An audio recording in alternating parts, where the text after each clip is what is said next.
अस्सलाम वालेकुम नाज़रीन, NPS न्यूज़ में आपका इस्तकबाल है। मैं हूं आपका दोस्त मोहम्मद जावेद।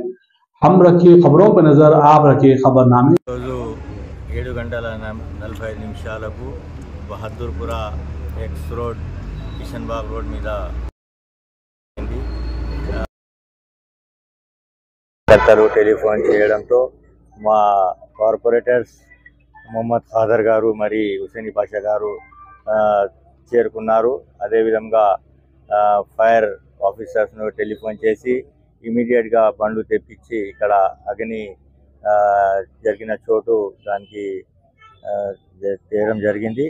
ఇలాంటి సంఘటనలు జరగకుండా మా భూమి ఓనర్ ఎవరున్నారో వాళ్ళకు కూడా మేము టెలిఫోన్ చేసి మాట్లాడడం జరిగింది ఇమీడియట్గా. ఎందుకంటే పాత బండ్లు, టైర్లు, మరి సీట్లు ఇవి అన్నీ ఒక జాగాలో వేసి వాళ్ళు కాలబెడుతుర్రు. కాలబెట్టిన తర్వాత మొత్తం పక్కకు ఇళ్ళు ఉన్నాయి. దాంట్లో రైట్ హ్యాండ్లో హాస్పిటల్ ఉంది, లెఫ్ట్ హ్యాండ్లో పెట్రోల్ బంక్ ఉంది.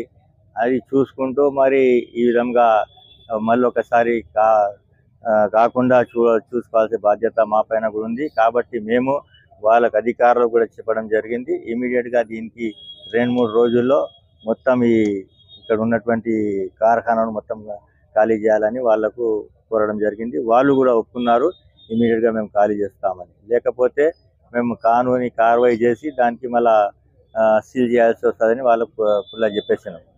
వాళ్ళు కూడా ఒప్పుకున్నారు, ఇది మొత్తం ఖాళీ చేసేస్తాం. ఇది 3-4 సార్లు అయిపోయింది ఇంతవరకు. నేనే ఇక్కడికి 3వసారి వచ్చాను. ఇక్కడికి 3-4 టైమ్స్ అయింది. నేనే 3వసారి వచ్చాను ఇక్కడ. ఎందుకంటే